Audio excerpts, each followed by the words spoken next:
years, the bodies of black children had been found in the woods, then the rivers of Atlanta, Georgia.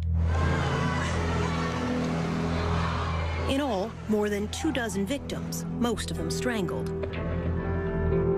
By May 1981, the police and FBI were hiding in the brush, beside and below the river bridges.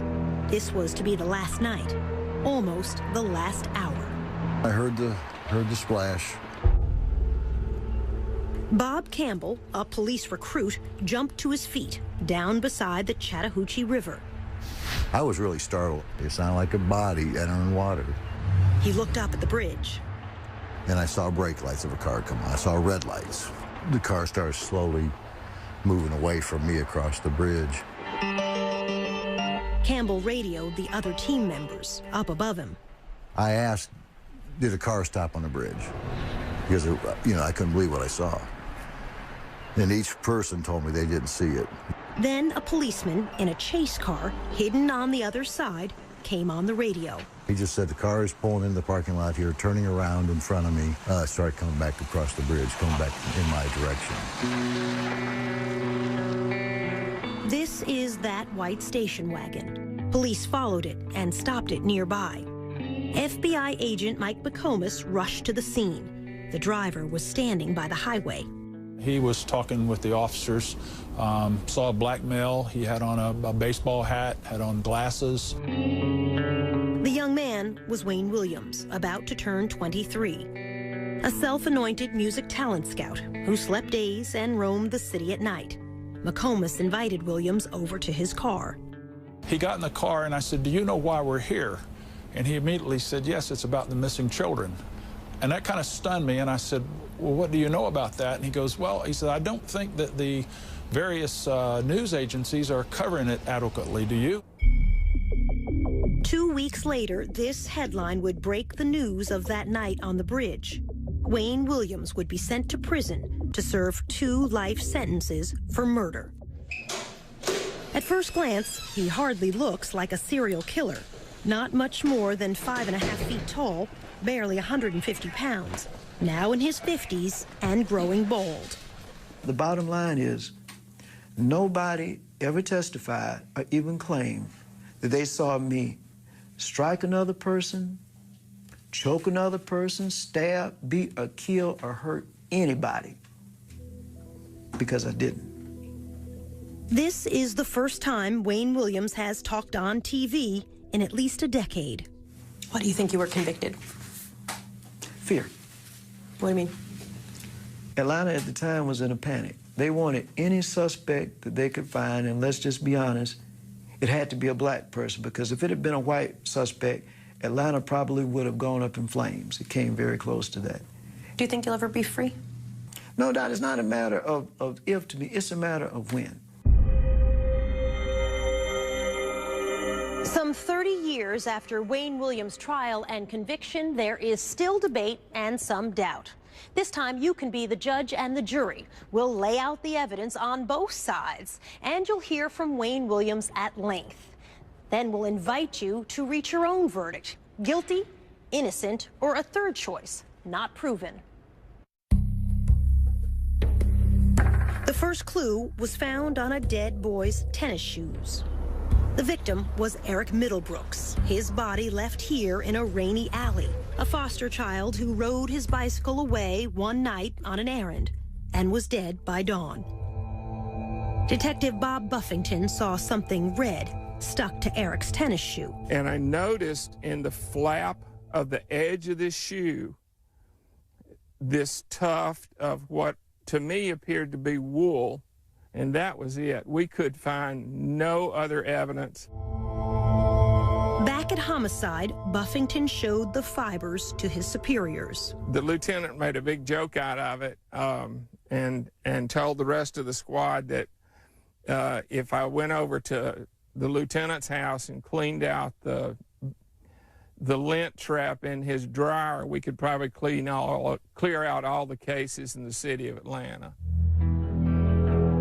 Still, Buffington sent the fibers to the state crime laboratory. A young forensic scientist, Larry Peterson, took a look. So why was a fiber that was stuck in the crack of a shoe Why was that Because it was important? somewhat loosely there, and people don't normally have tufts or carpet fibers loosely stuck in their shoe. From those few thin threads, Peterson would begin to build a case to try to catch a killer. How many fibers across the board did you look at every day in this case, when the case really started getting busy? 100, 500, Well, 1,000? Literally, there's going to be hundreds, if not thousands, of fibers there, depending upon the case. In the spring of 1980, no one wanted to believe a serial killer was loose in the city, even when Bob Buffington spotted a disturbing pattern. There had been a sharp increase in the number of children under the age of 14 who had been killed. When he told his boss at Homicide, the major threatened to transfer him. And I truly think that they were afraid that there would be a panic. It was this mother, after the loss of her 9-year-old son, who finally forced police to listen, but not until almost a year after her boy died. Camille Bell and her children lived in these project apartments, poor to the eye, but rich in mind and spirit. Yusef Bell was an honors student in the gifted program at school. On a warm October Sunday in 1979, he walked away on an errand to buy snuff for an elderly lady downstairs. He went barefooted in a pair of brown shorts. He got to the store, he bought the snuff, he started back home. Less than half a block from this store, Yusef Bell stepped off this curb and vanished. And nobody saw anybody do anything or anything, but they did see him come back across the street. And that's the last that we saw him. Camille Bell called the police. They came and said they'd write a report. That's all. Days went by. Camille waited with 2 older children and Yusef's 3-year-old sister. And so she is terrified. If he can go to the store and they can steal him, then she doesn't want to leave the house. She doesn't want to do anything. Camille hid her own fear from her children. And you've got to hold them together so you can't act as scared as you are. The body of Yusef Bell was found in an abandoned schoolhouse. His body would not turn up for another month. Yusef Bell had been strangled. All of what could have been, should have been, and probably would have been was taken away. And we'll never know now because somebody decided that it was all right to just kill a little kid because they wanted to. For a long time, the 3-year-old would look for Yusef every time it was a foggy day. And we'd go out into the fog, and she would go as far as she could into the fog. And I'd say, come back here. And she'd say, I got to go find my brother. And she said, the clouds came down, so Yusef can come down. The child, her mother said, had confused the fog with heaven.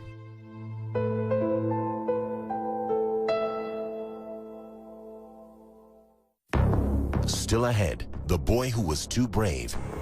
I mean, he was like, man, I want to find this killer and get this reward money. A drive-by threat against the FBI chief's child. Some guy in a pickup truck said, I'm gonna get you, nigga. And in the end, the curious question of the CIA. When you're 19 years old, you're saying you work for the CIA. You've been recruited. I'll let the document speak for itself. I'm not going to comment on it. Then. Do you know how to kill someone with a chokehold?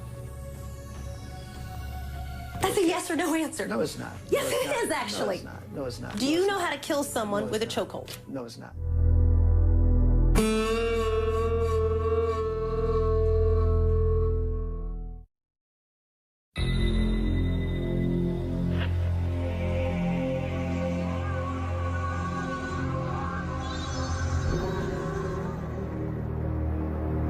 In the spring of 1980, police were still reluctant to listen to Camille Bell.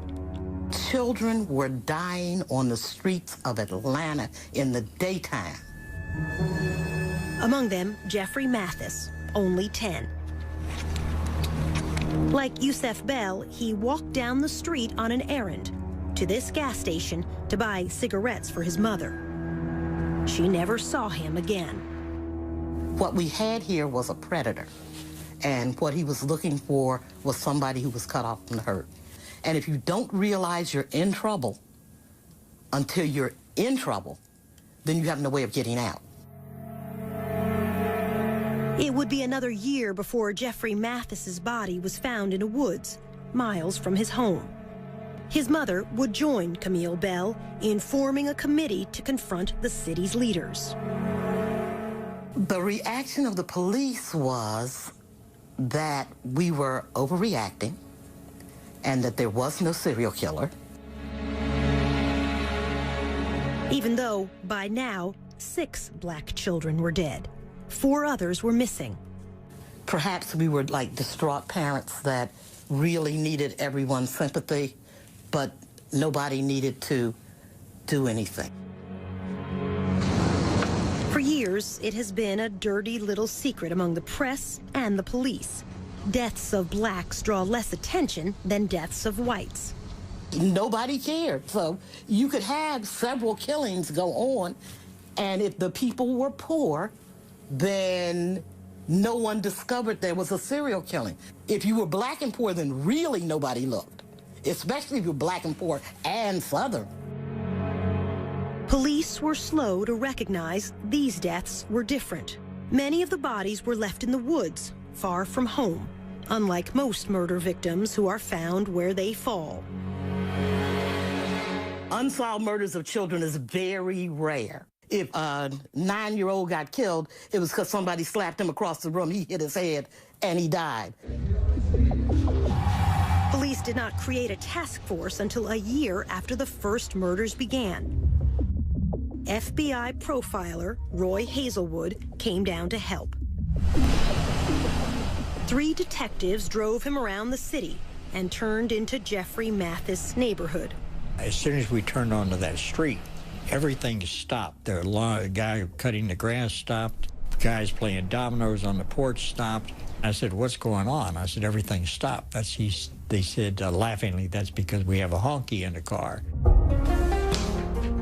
John Glover, who took over as FBI chief in Atlanta that summer, says that's why he and Hazelwood decided the killer had to be black.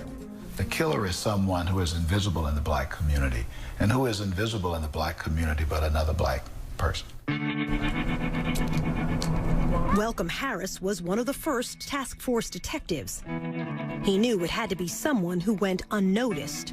We felt like it was somebody who could come in the neighborhood and get these children and not draw attention to themselves. The question of which race struck a raw nerve. It had been only a dozen years since the murder of Dr. Martin Luther King. On the surface, Atlanta was a well-integrated city. Beneath the surface, it remained separate and unequal. My prayer and the prayer of everybody in there was we wanted the person to be black. And the reason why you wanted to be black, I knew what it would do to this town if it had been a white person or somebody else of another race. In the black community in the early 80s, a black serial killer was unheard of. All the classic serial killers were white, never black. Doesn't mean it didn't have one there. Today, black serial killers are not rare. In 2009, here in Cleveland, as well as in Milwaukee and Los Angeles, each time the accused serial killer turned out to be African American. Dr. Eric Hickey is a psychologist who keeps track of serial killers. Overall, in my study, 1 out of every 5 serial killers is African American. In the past, since 1995, over 40% are African American. We're finally saying, you know what, blacks do this too. There were whites who fed the fear in Atlanta. As FBI chief, John Glover had moved into this upper-class white neighborhood. His 12-year-old son was playing outside one afternoon. Some guy in a pickup truck, he was out in the yard. in our side yard. We were on a corner. We lived had a corner lot. You know, said, "I'm gonna get you, nigga," as he was driving by. Kasim Reed, seen in these childhood photos, was only 10 when the first two bodies were found in the woods close to his home in the summer of 1979. My life did change. How so? Not out as late as you used to be, not able to ride your bike unaccompanied. In 2010, Reed would become the mayor of Atlanta. But back then, as the youngest boy in his family, his teenage brothers were his protectors. And I didn't move without my brothers for about a year. The bulk of the victims were boys like you. You're right. Your age. You're right. Black boys. Yes. Did you personally feel afraid? I can't honestly say that I really felt afraid, except for at moments. You would have a van slow down, and everybody was very mindful of vans at the time. People were suspicious of everybody, and they were afraid. And the children, you had children walking the street, car go by, you could see some of them were in fear. And for good reason. The murders were about to increase to a body almost every week.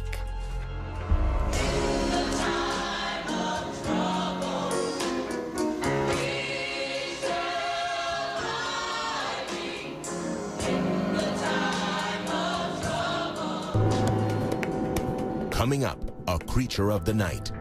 Being an ex-news reporter and all, you know, nighttime is me. That's the time I'm out most of the time. And a mystery within a mystery. He walked into the back of the studio and he had horrible scratches on his arms. And he said he had fallen into a bush.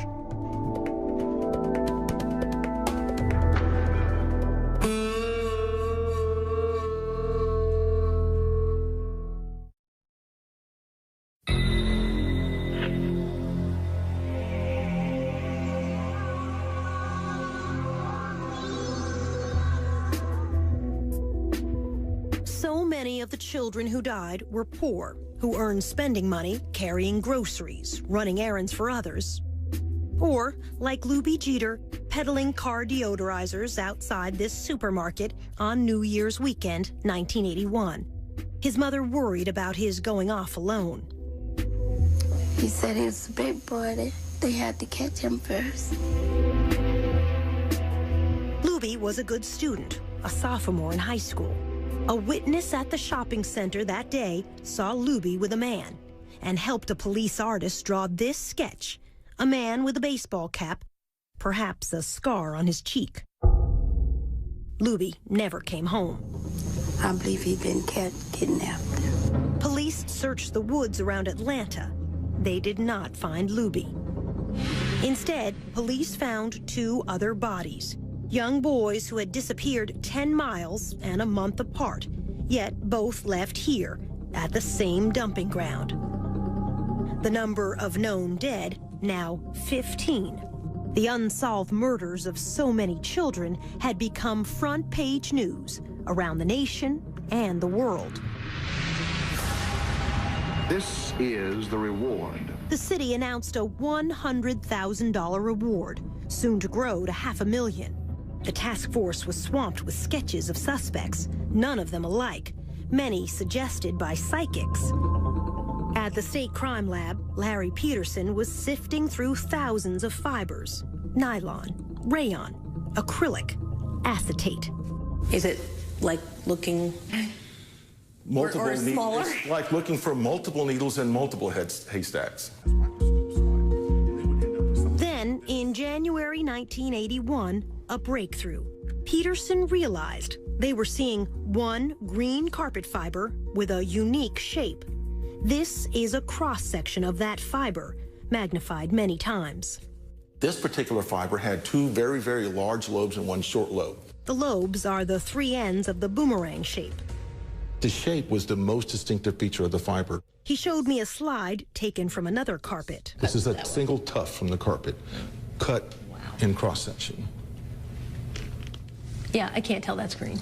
That's enough. Even putting the tiny fibers under the microscope didn't help me. How can you tell what color this is? Because in this green carpet, because of that light green, it looks very whitish. The color seen microscopically is not going to be identical to what the overall carpet would be. Instead, an even more sophisticated microscope So let me just open this up. can separate colors to identify a specific fiber. We took another look. Oh, now you're talking. Now, Peterson knew what to look for. When I was looking at the fiber at first, I had no idea who had made it. I just knew it was very distinctive, and I would recognize it instantly. But he didn't know where to find it. Wayne Williams was not yet on anyone's radar. He had freelanced as a TV cameraman who shot fires and overnight news. He told us, You know, I know the streets of Atlanta. I've been around a while. Being an ex-news reporter and all, you know, nighttime is me. That's the time I'm out most of the time. now almost 23, a wannabe music producer, he was trying to form a singing group modeled after the Jackson 5. In fact, the afternoon Lubie Jeter disappeared, Williams says this receipt shows he had an alibi, auditioning young singers from 4:30 to 8:30 that evening. The studio was a small demo studio. Kathy Andrews was co-owner of that studio. To my best recollection, he auditioned young kids for a group that never existed. They were roughly as young as 8 and as old, for the kids, they were as old as 11 or 12. Now living in another state, Kathy Andrews did not want her face shown because of what she saw on another day at her studio. At one point in time, when Wayne came for one of the sessions, he walked into the back of the studio and he had horrible scratches on his arms. Deep and painful, crisscrossing both arms. It was more this way and that way and that way and that way and that way and that way. And they were angry looking. And when I looked at him, the first words out of my mouth was, "Oh, Wayne, what happened? That looks awful." And he said he had fallen into a bush. 15-year-old Terry Pugh died late that January. His body dropped by the roadside in a rural county, 20 miles from home. He had been strangled. His mother. Whoever killed him, he had a tussle with him because he had scratches all over. It gives me chills down my spine still. To this day, Kathy Andrews does not believe Wayne's explanation. He did not fall in a bush. It was, after you realized it, it was fairly obvious. I mean, and I don't know what else could have caused that kind of wound on his arm. The intervals between murders were shrinking. 19 days from Lubie Jeter's disappearance until Terry Pugh's death. Then 15 days until the next victim. Soon 13, then 11. And before long, a body a week. FBI profiler Roy Hazelwood says this is not unusual for serial killers. They come to believe that they, in fact, are almost immune to mistakes, if you will, and they can take greater risks because it's more exciting, and because they're so superior, they don't have to worry about the inferior police catching them. After a month, Lubie Jeter's body would be found in the woods, the boy left naked except for scraps of underwear. The medical examiner would testify Jeter apparently had been killed by, quote, a chokehold around the neck, a forearm across the neck. It's a question we'll have reason to ask Wayne Williams by the end of all of this. It's actually a very simple question. Can you kill someone with a chokehold? And when you were 19 years old... You probably could under the right circumstances. I know for a fact I could not. When we return, the boy who wanted to catch a killer. The body was indeed another victim of Atlanta's child killer or killers. I just know right away it was his body. Oh my God, Mom. And later, a failed lie detector test. It surprised him that he didn't beat that polygraph test. He was convinced he could beat a polygraph test.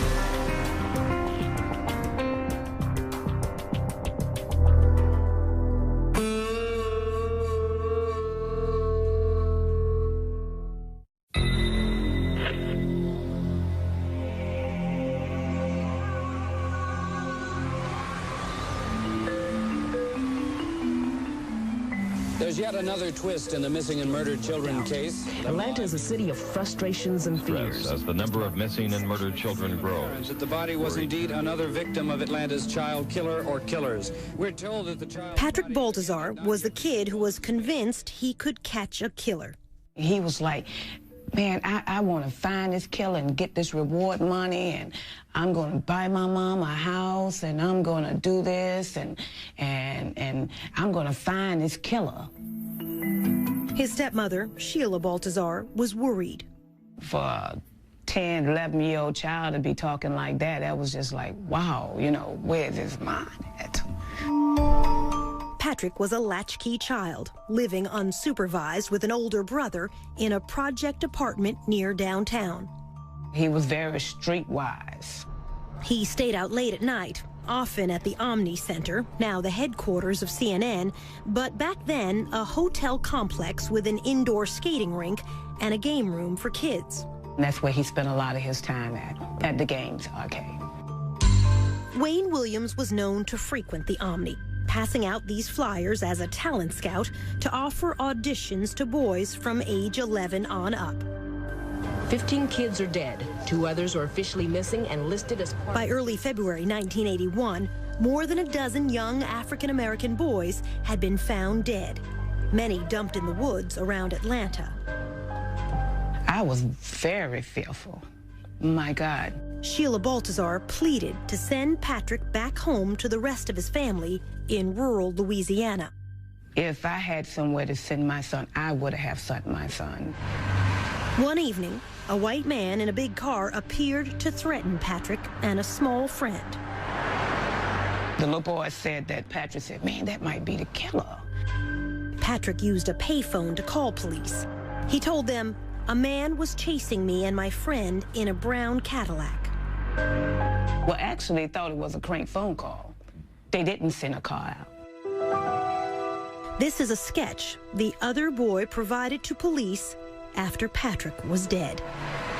2 weeks later, on February 6th, Patrick stopped by the restaurant where his father worked to ask for money, then walked back toward the Omni.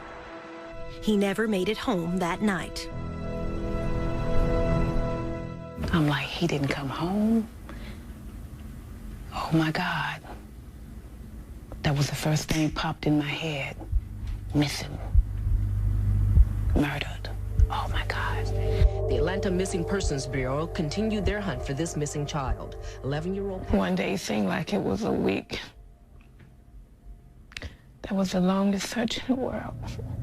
It was almost 2 p.m. when maintenance man Ishmael Strickland found the lifeless figure of a young black boy lying in some bushes. On the 7th day, a maintenance man spotted a body tossed down into the woods behind a parking lot at a suburban office complex.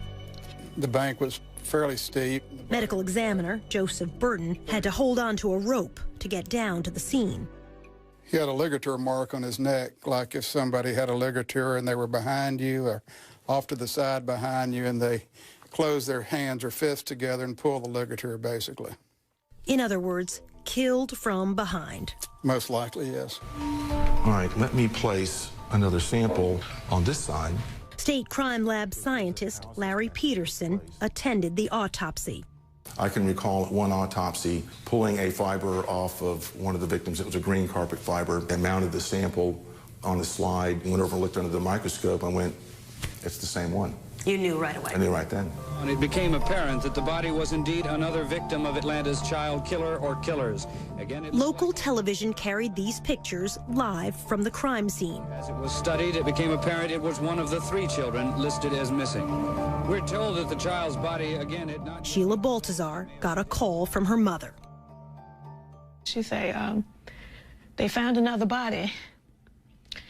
She say, I really feel like this is Patrick's body here, you know.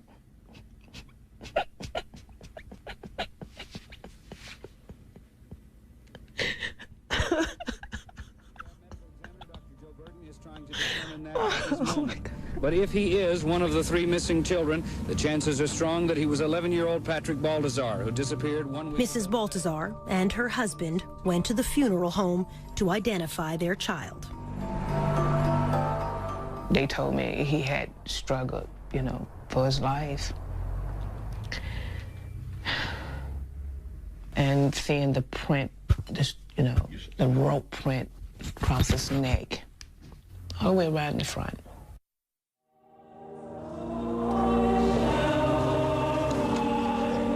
At Patrick Baltazar's funeral, she would insist on an open casket.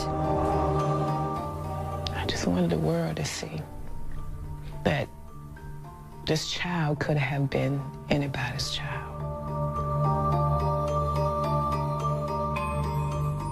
Patrick's fifth-grade classmates wrote a poem, read at his funeral.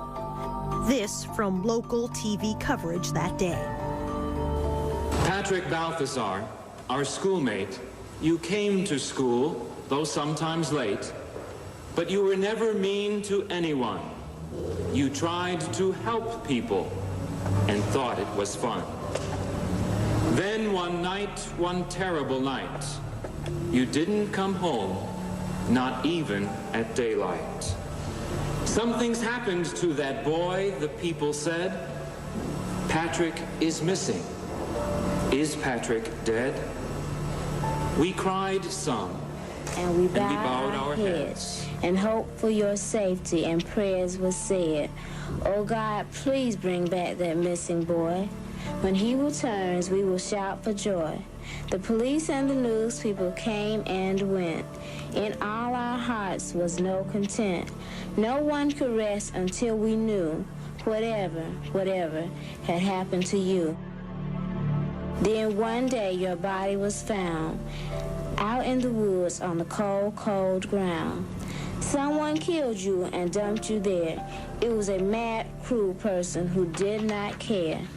There was not a word about how you died. It is no wonder that we all cried.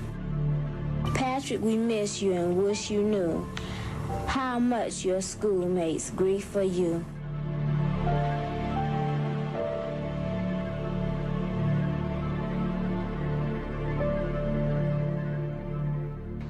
Just ahead, the Klan under suspicion. It was an entire family of brothers that were involved in the Klan. And then a disappearing nylon cord. Could have been the murder weapon, as far as I know.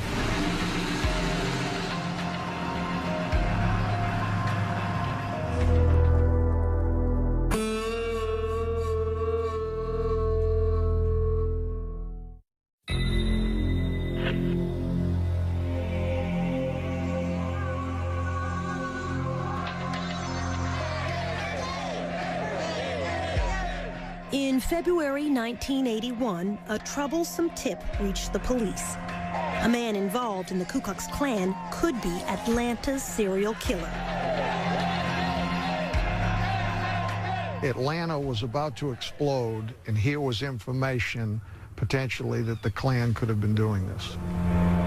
Bob Ingram with the GBI, Georgia's Bureau of Investigation, got the case. It was an entire family of brothers that were involved in the Klan that were the focus of this particular intelligence information. An informant said one brother had threatened Luby Jeter, the child found dead only weeks before. The Klan associate lived here on a dead-end street in the railroad town of Mountain View, on the outskirts of Atlanta. We're tapping telephones. We heard a lot of rhetoric. We heard a lot of racial slurs. On one wiretap, the detectives heard this said, "Go find you another little kid." The GBI followed the four brothers for almost 2 months. These family members were under surveillance at that time, physical surveillance, where we had an eyeball on them. In those 2 months, 6 more black youths would disappear and die. Detectives saw nothing to link the Klan to them.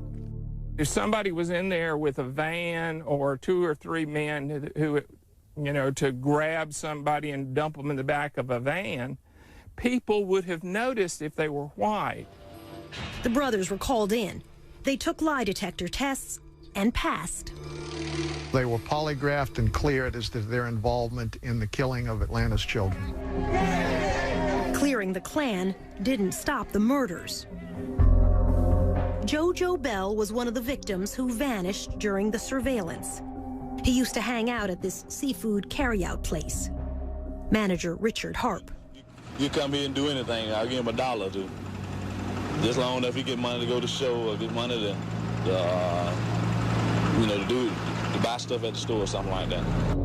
JoJo Bell, unrelated to Yusef Bell, came by Captain Pegg's one last time. About 3:30, 4 o'clock Monday, he came by and stuck his head in the door. He said, "Richard, I'm going to shoot basketball. I'll see you later." Throwed his hand up, went on up to speak. To a schoolyard basketball court like this. This witness, Eugene Laster, knew JoJo and saw him leave the game. He said JoJo left in a station wagon that looked like this. Laster testified he got in the car, got in Wayne's car. In court, Laster would identify Wayne Williams as the driver. Eugene Laster. Okay. He's pretty much an eyewitness. Said that you gave a ride to JoJo Bell in your station wagon. Okay. Did you? No, I did not. You never gave a ride to JoJo Bell? No, I did not. Williams did not deny he was the driver. He instead insisted his passenger had to be someone else. JoJo Bell was never to be seen again. But it would be horrendous if another child dies, period.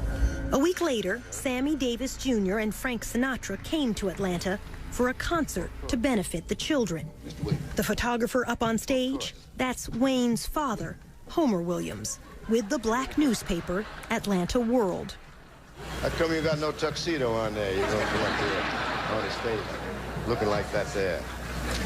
Backstage with Sammy Davis Jr. in a photo which made the front page, that's future Mayor Kasim Reed. I remember that. It was so cool meeting Frank Sinatra. As a young child, Reed would help the volunteers searching Atlanta's woods every Saturday. We literally would walk through wooded areas, chaperone, and we would walk for a period of time until about an hour before nightfall. But now, a new twist in the murders. Patrick Baltazar, the 20th victim, would be the last child to turn up in a wooded area. A day or two later, an official would tell reporters fibers and dog hairs were being collected from the victim's clothing. The next child to die would be found in a river, wearing nothing but underpants. Fewer clues now for Larry Peterson. We're talking maybe a dozen or dozens of fibers as opposed to hundreds or potentially 1,000 fibers. The 13-year-old victim was found beneath this bridge over the South River in Atlanta's suburbs. A driver crossing that bridge earlier in the week saw a man leaning over the railing. It turned out to be the same afternoon JoJo Bell disappeared. At trial, the witness said the man was Wayne Williams. JoJo's body would not be found for 7 more weeks, until Easter Sunday. It had floated far down the South River, almost into another county. He also had nothing on but underwear, basically. Medical examiner Joseph Burton went out in a boat to retrieve the boy. We've got the body wrapped in a sheet, on one with the shirt off. Dr. Burton ruled both JoJo and the other boy found in the river had been asphyxiated. We didn't have any history of either one of these boys swimming in the South River in their underwear. Other bodies were now washing up in the Chattahoochee River to the west and the north of Atlanta.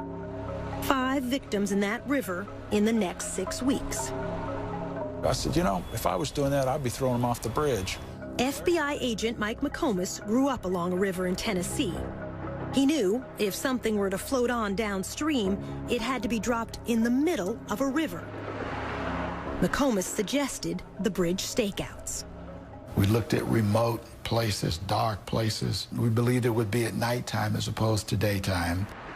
The FBI and police began night watches at 14 bridges over the Chattahoochee and South Rivers. The stakeouts were to last 4 weeks. Nothing until the very end. We, at that point, were ready for that to be our last night. And Wayne Williams showed up that night. Just before 3 a.m., the station wagon drove onto the bridge. Had he waited a couple more hours, we might not have been there. Otherwise, we would have missed him.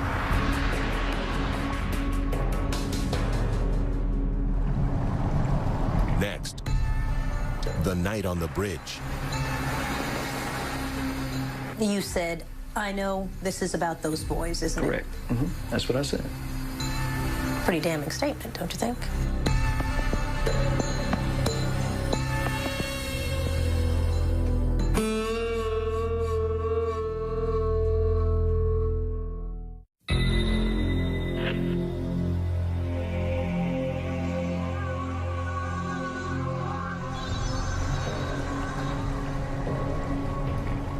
That night on the bridge, Wayne Williams says police made him the scapegoat because he was black.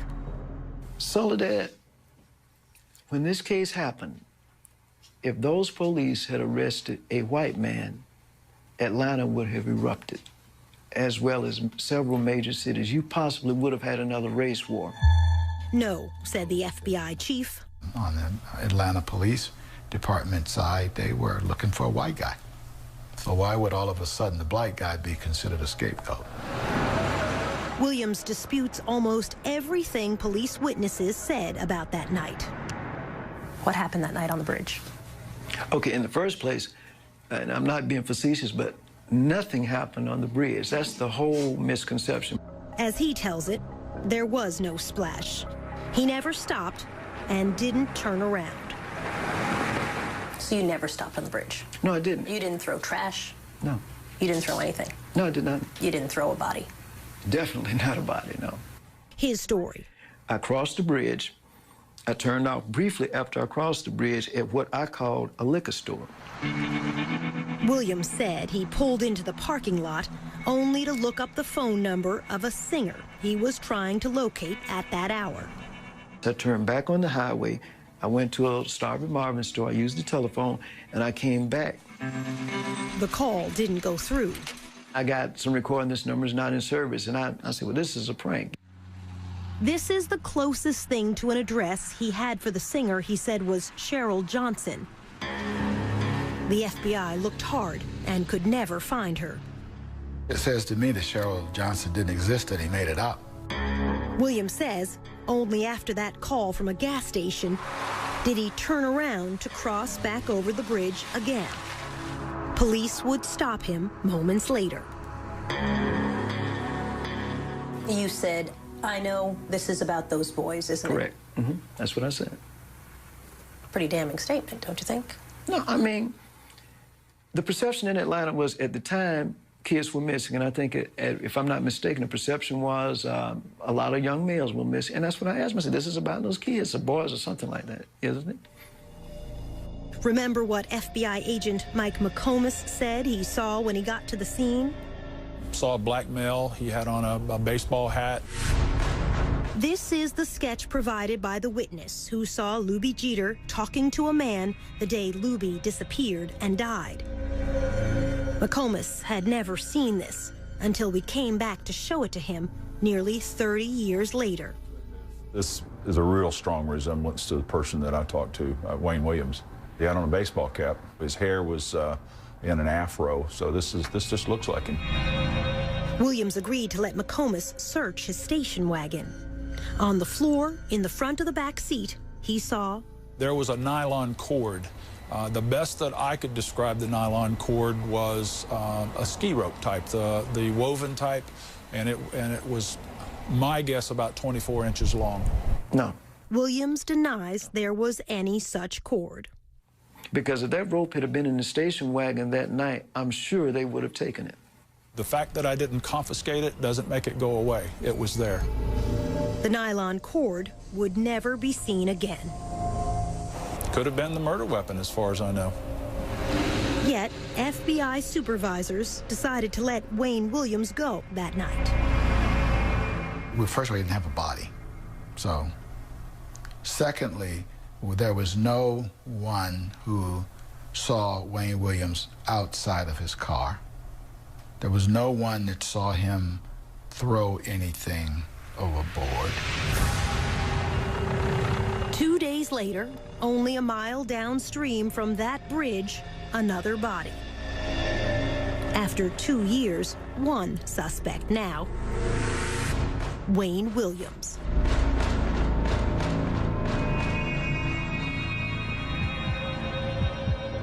When we come back, the lie detector test.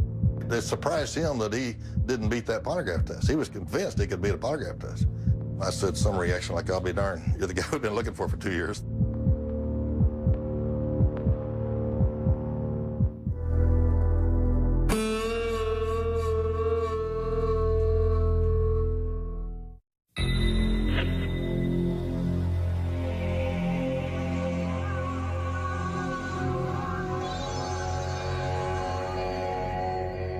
The second day after Wayne Williams was seen on the Chattahoochee River Bridge, the body of Nathaniel Cater washed up downstream.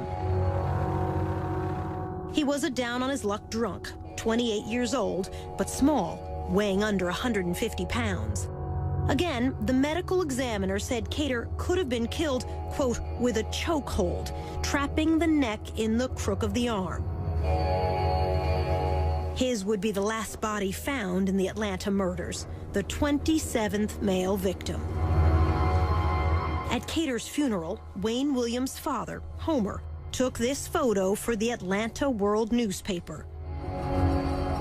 On June 3rd, the FBI brought Wayne in for a long night of questioning. Wayne agreed to a lie detector test.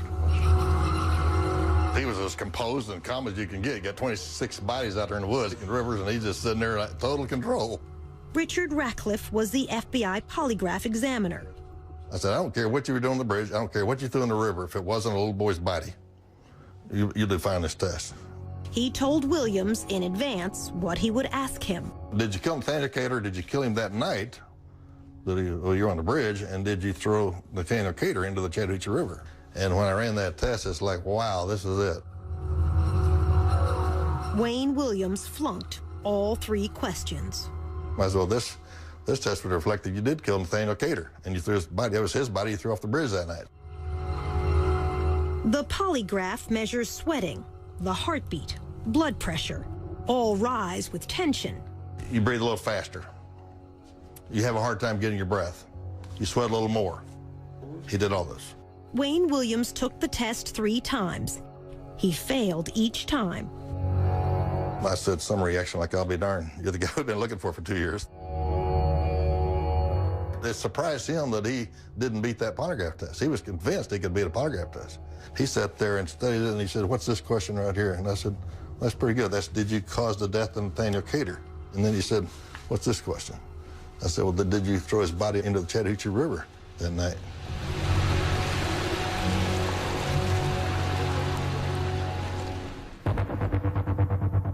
With the media waiting outside the FBI, the mayor's spokesman, Angelo Fuster, was called in to handle the press. And in comes Homer Williams. Fuster asked Homer, a press photographer, why he was inside the building, trying to get a scoop on the suspect. And he said, no, that's my son. And I thought, oh, geez. Homer told Fuster. They detained him and impounded my car for littering. They detained him for littering, is what he said. And I said, that doesn't sound right. This is at night. And I said, littering? He said, yeah, he was driving over this bridge and he stopped to throw some garbage and boy, they rushed him and stopped him. And at that point I said to him, Homer, I don't think you need to talk to me anymore. We asked Wayne Williams about throwing garbage off the bridge.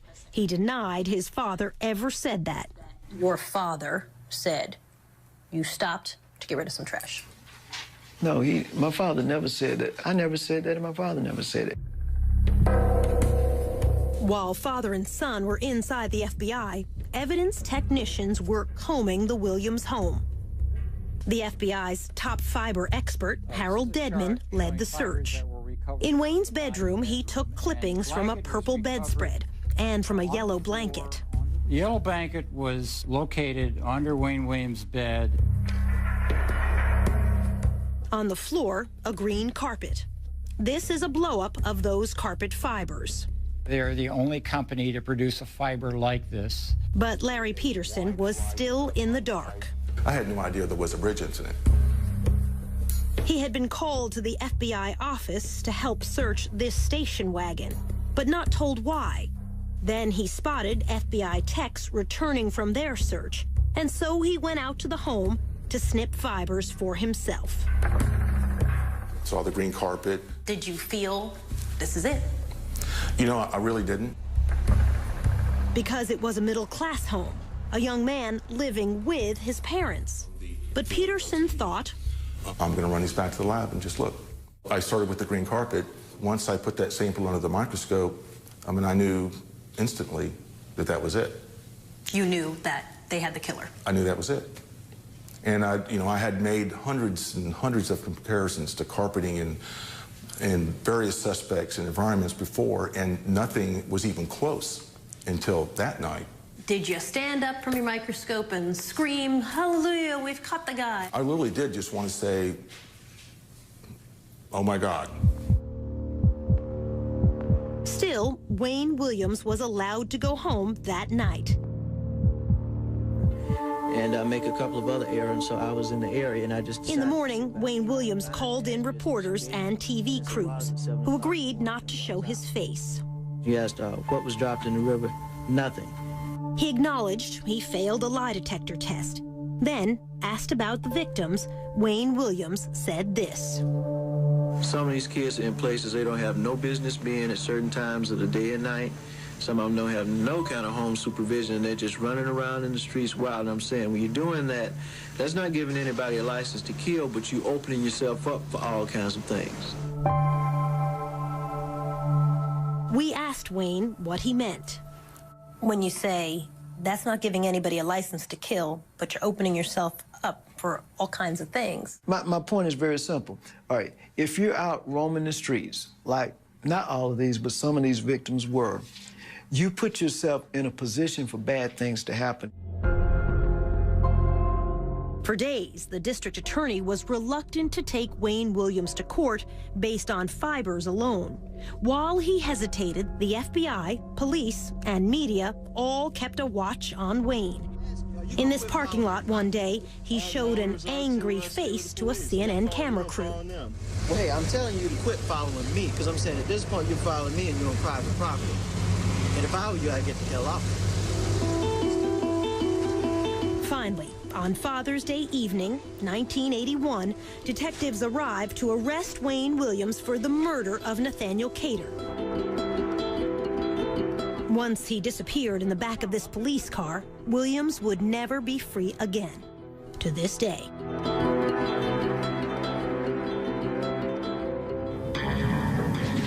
Ahead, the trial and a blow-up on the witness stand. I was probably my own worst enemy. I could see almost the shock in the jurors' faces. When he said, "You want the real Wayne Williams, you've got him," yeah, I think the jury understood that.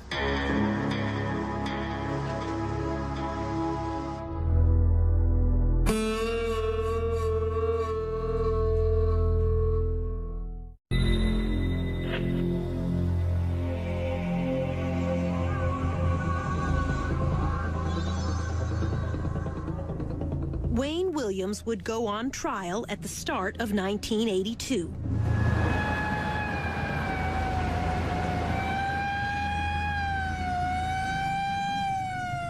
Testimony would last almost 2 months. It would be a trial like no other before. A case built on fibers, no fingerprints, no murder weapon, no apparent motive. Now remember, you're one of the jurors. 3 choices: guilty, innocent, or simply not proven. This time, the verdict's yours. Mary Welcome was Wayne Williams' defense attorney. Good morning. Good morning. How are you? This was her first murder trial. What was he like when you met him? A most unlikely killer. Yeah, why? Because he just didn't appear to be the kind of person that could strangle anyone or have the strength to. To her, Wayne Williams seemed gentle, childlike. One day I left him in jail. I said, Wayne, is there anything I can bring? Would you like anything? He said, would you bring me some bubble gum? Williams was charged with and tried for only 2 murders, Nathaniel Cater and Jimmy Payne, both adults found in the same area of the Chattahoochee River. Cater's body was nude, but his hair was caked with mud. Digging through that silt, I was able to recover dog hair and fibers that were close to his scalp. The dog hair was consistent with Sheba, the Wayne Williams family dog. In Cater's hair was one of those unusual green carpet fibers. Under a microscope, Peterson could see the boomerang shape, just like those in the Williams family carpet. This is an actual piece of that carpet, which the FBI's Harold Dedman said was quite rare. It's got an unusual carpet fiber. It was manufactured for a limited amount of time. It was a 10-year-old carpet. On Jimmy Payne, the other victim, Dedman found yellow rayon fibers stuck to his cotton shorts, fibers consistent with the blanket under Wayne's bed. I personally took the cutting from the yellow blanket that was under the bed. This evidence slide contains the yellow blanket fibers that Dedman clipped that night, magnified by our own video camera.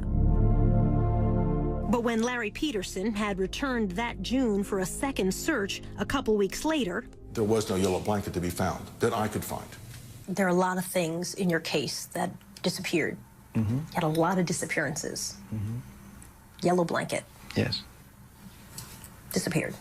In the first place, there was never a yellow blanket. There were fibers of a yellow blanket. There were fibers alleged to have come from a yellow blanket. Nobody's been able to produce a yellow blanket because, quite simply, and I'm just being very blunt with you, there was no yellow blanket. Or maybe you got rid of it in between the first time they searched and when they come back. It seems like to me, if I were a police officer, I would have confiscated the blanket too. It doesn't make sense. the prosecution was allowed to bring in 10 other deaths. Among them, Patrick Baltazar, Eric Middlebrooks, JoJo Bell, to try to show a pattern. This is a chart showing fibers that were recovered from the body of Patrick Baltazar. Fibers consistent with that blanket, with Wayne Williams' bedspread, the green carpet, hair from Wayne's dog, plus a leather jacket. The jacket was, as I recall, was hanging in his closet. And, Dedman told the jury, 2 human hairs were found inside Patrick Baltazar's shirt. These 2 hairs were consistent with originating from Williams. Then there was Eric Middlebrooks, and the fibers stuck to his tennis shoe. This is a blow-up of those red fibers. The same kind were in a car Williams was driving that year. This puts Middlebrooks both in the interior and of the 79 Ford and the trunk of the 79 Ford. Did you ever meet any of the young men who were victims? No, I did not. Never met them once? No. Not once? No. It's incalculable, the odds that that they were not in contact with him in his environment. The fiber evidence is your biggest obstacle. That fiber evidence may well have been manipulated in this case, point blank and simple. Simply because they had a suspect, it was Wayne, and that manipulation, no doubt, has continued even after my trial and up until this point. There were just too many fibers placed on too many bodies. Mike Derham, in blue, seen here the night of the verdict, was one of the jurors. What would the chances be of finding the same, all of these fibers? The chances would be just astronomical. This witness, Robert Henry, did place Williams with the very last victim, Nathaniel Cater. Henry worked with Cater. He said he saw him leaving this theater with Wayne Williams on the night of the bridge incident. Henry has no doubt, even today, about what he saw. We were holding hands, you know, like male and female.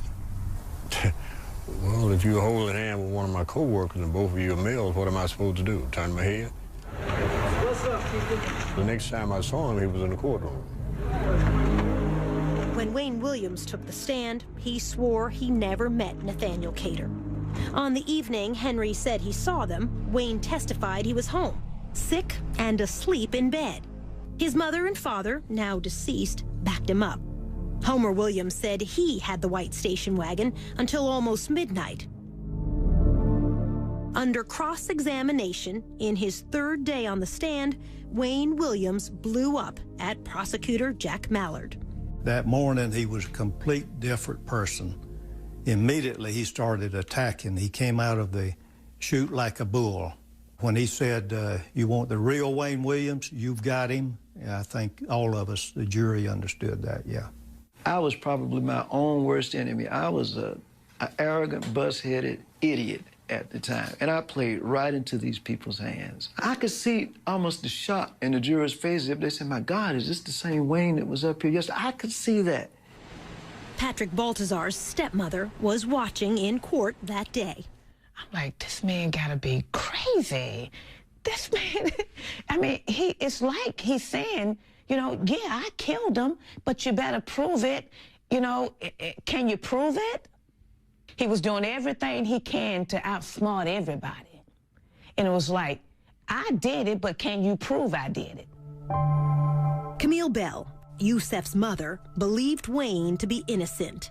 She feels that last day on the witness stand convicted him. And then when he flared off, then they were ready to say, well, okay, so he does have fire. When you got angry with the prosecutor, you said, you're a drop shot. I called him a drop shot. What's a drop shot? What's that mean? Quite simply, in our vernacular, a drop shot is a guy who's not worth much of anything. You know, just drop him and shoot him and get him out of the way. In other words, you're useless. We reminded Wayne that he also called poor black children on the streets the same thing, drop shots. That does not make me a murderer simply because I said somebody is a drop shot or because I called him a drop shot. That does not make Wayne Williams a murderer because I say somebody is a street urchin. You know, come on, we're talking about murder. The fact is, I didn't kill anybody. The jury didn't come back until late the second evening. The verdict, guilty, on both counts of murdering the two adults, Cater and Payne. Wayne Williams was sentenced to serve 2 life terms. People only wanted to look at the negative side because they wanted in their heart for this case to be over and for Wayne to be the Atlanta monster. They wanted closure at any cost. Leaving court, Homer Williams walked by the prosecutor's table. He looked at us and called us sons of bitches. Still to come, no verdict in the deaths of any of the children. Even if it takes 30 trials, I don't care. You know, prove it.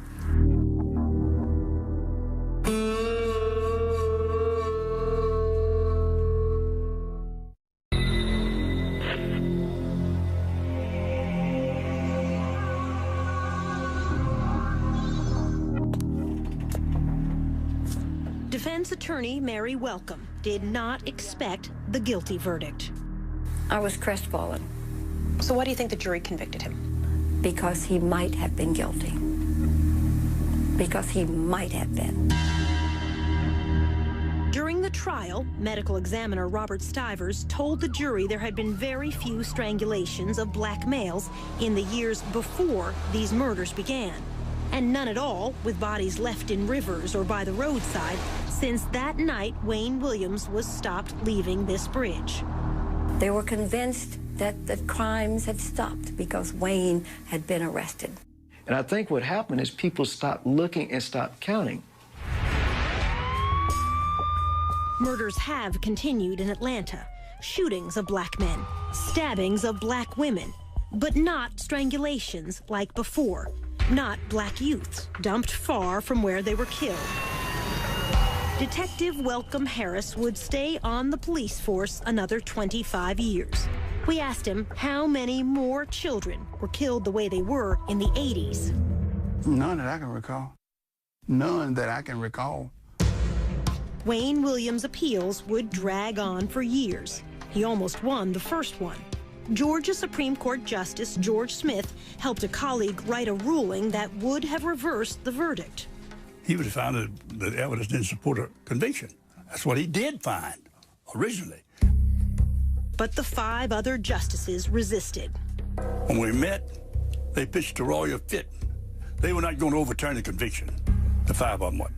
In the end, all the justices, except Smith, agreed to uphold the conviction. Wayne Williams said the court was bullied into making its U-turn. I think the pressure came from as high as the White House, and we'll leave it at that. Not so, said George Smith, now retired from the court, but still practicing law in his 90s. I can't imagine that it happened in a case like this. I can't imagine it happened in any case, but certainly this case, it didn't reach to the White House. Smith did write a dissenting opinion.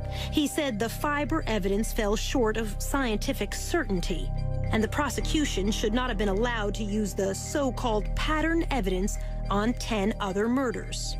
I said the only similarity in the crimes in this case is the fact that all of them were dead. Smith was denounced on the floor of the Georgia legislature. I was an N lover. You know what the N stands for. Mary Welcome agreed when Justice Smith wrote the defense attorneys were ineffective. We were rendered ineffective. We were rendered incompetent because of the lack of funds, lack of time, and the lack of resources. Absolutely. Things did go wrong in the trial that should not have. An ambulance driver suggested an explosive motive for Wayne Williams. This from CNN's report at the time. Bobby Tolan said Williams asked him once, had he ever considered how many blacks could be eliminated by killing one nigger child? But unknown to either side, Tolan was not his real name. In fact, he had a criminal record. He testified under a false name, had an extensive arrest record under his real name. I'm not sure that we knew all of that at the time, or it was disclosed to us. Rogers' home is but 8 blocks away from where he was found today. Then there was the murder of Larry Rogers, a retarded youth. This witness testified she saw Rogers slumped over in a station wagon as Wayne Williams drove away. But another person also saw Rogers in that station wagon at that same intersection that day. He helped a police artist draw this sketch. It does not look like Wayne Williams. However, the defense never called the other witness to ask about the sketch. No, I don't even remember seeing that. Supporters of Wayne Williams say there was one murder which shows the fiber evidence could be faulty. The death of 12-year-old Clifford Jones, left by a dumpster in an alley on a summer night in 1980. Some of those unusual green carpet fibers were on his body. Yet another boy said he saw a coin laundry operator kill Clifford Jones. Detective Welcome Harris said the boy was not believable. He exaggerated stuff. In other words, he was open to suggestions. And if you said that Mickey Mouse was up there, and if he sensed that you wanted him to say that, he said, yeah. Wayne supporters point out the laundry manager failed 2 police lie detector tests, but few are aware of a third test given by the FBI examiner, Richard Ratcliffe. The result? In layman's terms, they passed. He wasn't involved in killing Jones. Only days after Wayne Williams was convicted of killing 2 adults, Atlanta's police commissioner closed the books on 21 other murder victims, declaring they, too, were killed by Williams. Most were children, among them Clifford Jones and Yusef Bell. But without trials, the mothers were left without a verdict, one way or the other, in the deaths of all of the children. Camille Bell. Even if it takes 30 trials, I don't care. Prove it. The prosecutor's answer, it would serve no purpose. You can only serve 1 life sentence.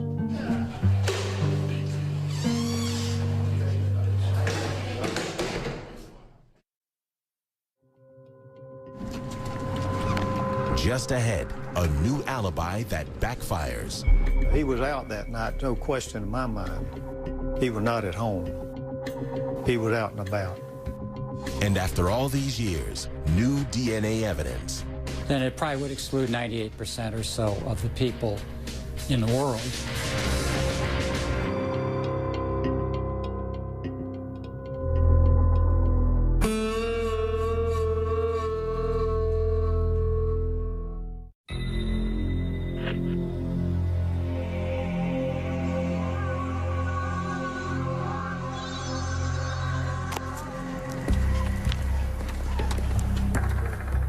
4 years after the trial, Robert Henry would change his story about seeing the last victim, Nathaniel Cater, holding hands with Wayne Williams.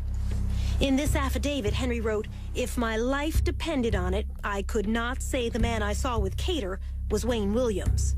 Our producer confronted Henry with that affidavit. His signature is at the bottom. Yes, that's my handwriting.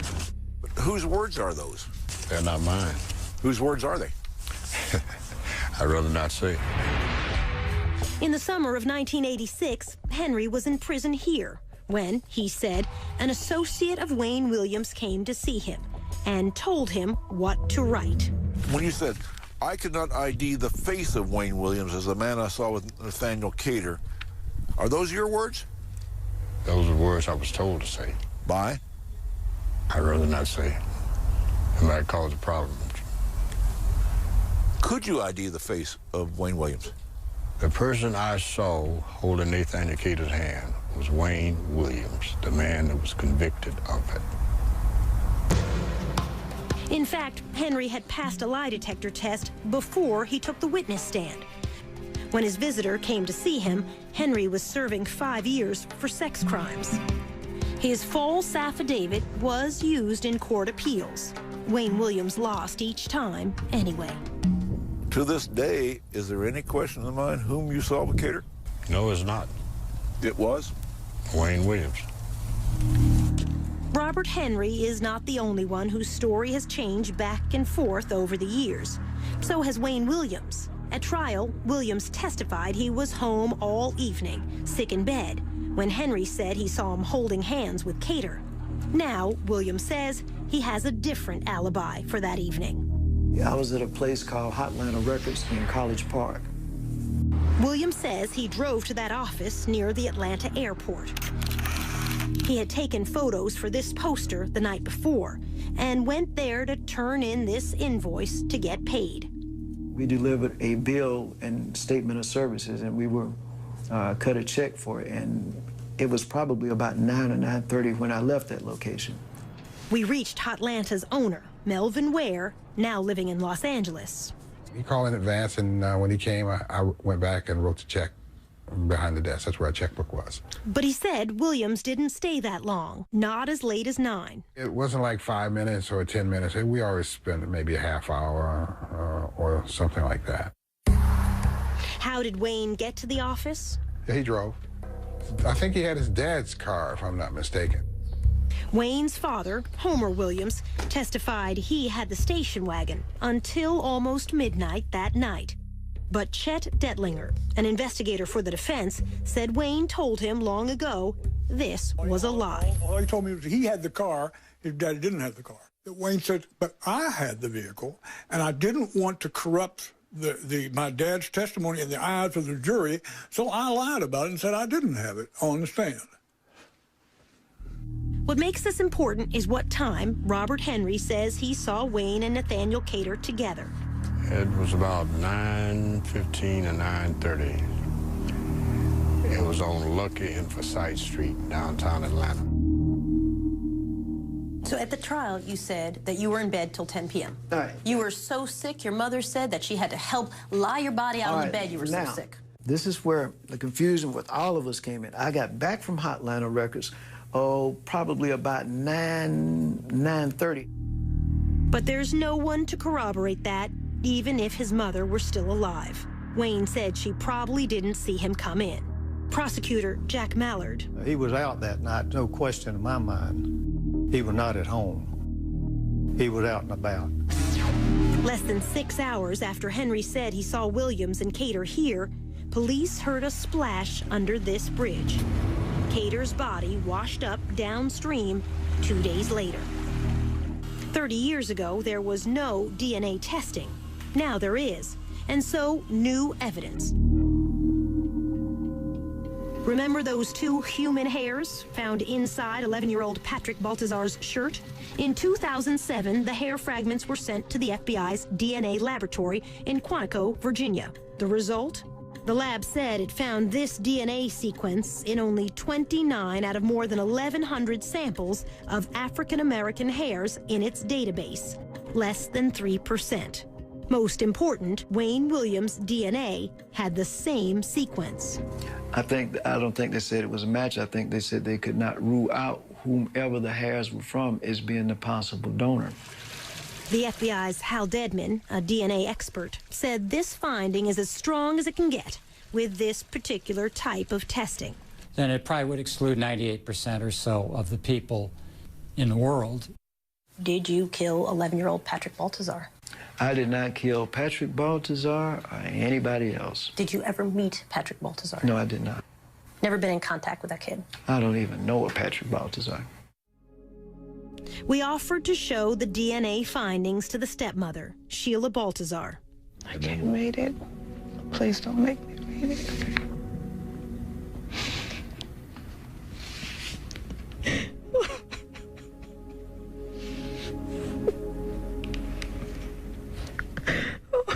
Oh my God. So we told her what the FBI report said. Wayne Williams cannot be excluded as the source of those two hairs. She listened. Then this. Without a shadow of a doubt, I really in my heart believe that Wayne Williams killed Patrick Baltazar.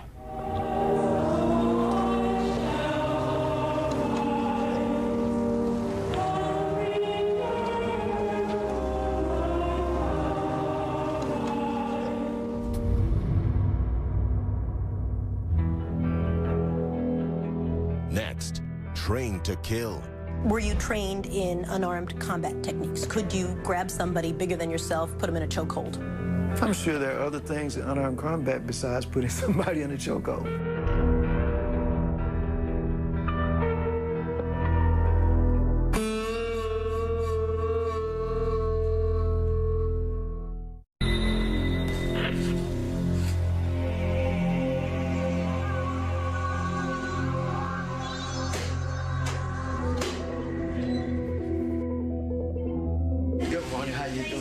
When we returned to prison for our final interview with Wayne Williams, we had one question he was not expecting. What Wayne had written about being recruited for espionage training as a teenager. At a secret government camp hidden in the woods near this North Georgia lake, where he was given what could amount to a license to kill. It's called Finding Myself. What's Finding Myself? It reads like an autobiography. Go ahead, I'm still trying to see. It's a account of your CIA training. We're not going to get into that. Why not? We're not going to get into that. I got a copy of it. Yeah, but we're not going to get into that. Why not? We're just simply not going to get into that. By his account, Wayne was fresh out of high school, just 18 years old, when he was approached by an associate of an old World War II spy living in the Atlanta area and was initiated into a secret world. You're not going to answer a single question on this? No, ma'am. Is it fake? No. Is it fictional writing? No. Did you work for the CIA? We're not going to get into that. In these pages, he said he spent his summer weekends in those woods, learning how to handle plastic explosives, hand grenades, and something even more chilling. So, I'll do the talking part, and you can answer what part of it you want. You write how you fired rifles, submachine guns, handled assault weapons, grenade launchers, C4, learned unarmed combat techniques through this training group over weekends. Is it true or is it false? We're not going to comment on that. When you're 19 years old. You're saying you work for the CIA. You've been recruited. I'll let the document speak for itself. I'm not going to comment on that. Did you work for the CIA? I cannot comment on that. Copyright 1992 by Wayne Williams. Is this an autobiography?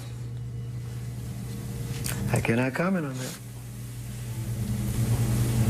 In his own words, Wayne Williams said this was part of a secret plan to send young black agents into the worst trouble spots in Africa in the late 1970s. He wrote that he finished training, then withdrew from the program. Either this is a true story and you have been trained in evasive tactics, filtration techniques, weapons use, unarmed combat techniques, which would include a deadly chokehold, or it's made up. Let me ask one question. Where did you obtain that? I can't tell you that. There we talking. You're a newsman. You know the answer to that question before you asked it. Okay. All right.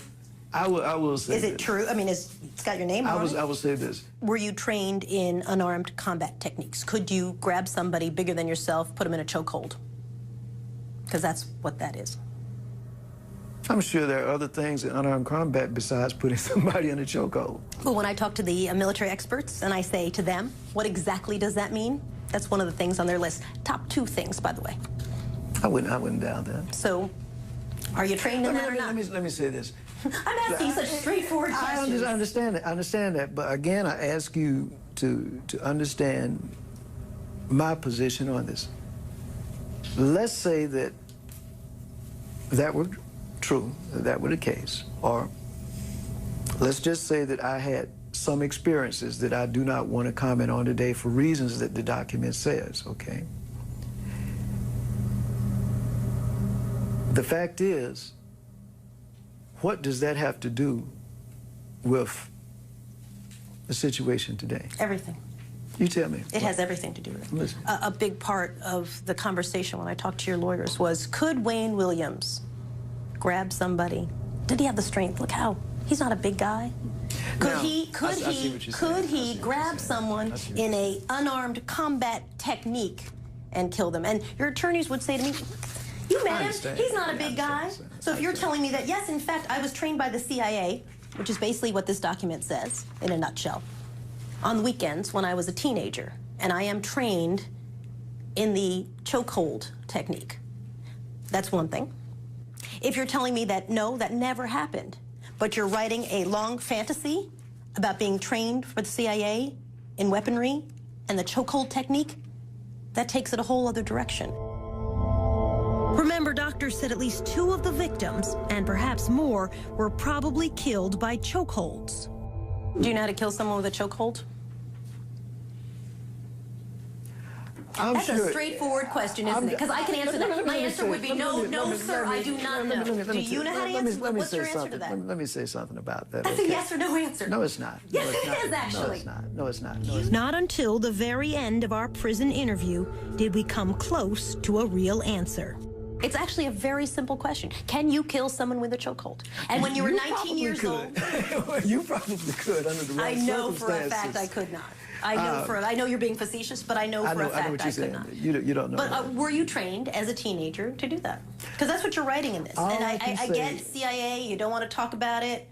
It's all off the record. Let me state this for the record. Okay. I think in the paper that you have, and I will say this, that it says that there was contact with a certain program. And I will say it was the Junior Officer Training Program, which was run by a certain agency, and you're correct, CIA. But I never said that I worked for them. I simply said now who's splitting hairs? That I had some contact with some person, and that's all I'm going to say. Were you trained that's all I'm in gonna these say. techniques? That's all I'm going to say. He did acknowledge it was CIA training, but said no more. So, is this true, or only a fantasy in his mind? The mind of a man the courts have found to be a killer. We'll leave that question with you. The verdict is now yours to decide in your own mind. Again, the choices: guilty, innocent, or a third choice not proven either way. In a few moments, we'll show you the verdict that our audiences reached when this documentary was first broadcast. But before then, a look at some of the answers from those who lived through the terror 30 years ago. The prosecutor. Obviously guilty. The defense attorney. Not proven. One way or the other. The FBI agent in charge. Guilty of 2 double homicide. Sheila Baltazar. He could have killed all of them. The Supreme Court Justice. Not proven. The witness. Guilty. Camille Bell. Innocent but stupid. That first task force detective. No maybes, ifs, guilty. The right man for those homicides is in jail. The original audience verdict, guilty 69%, innocent 4%, not proven either way 27%.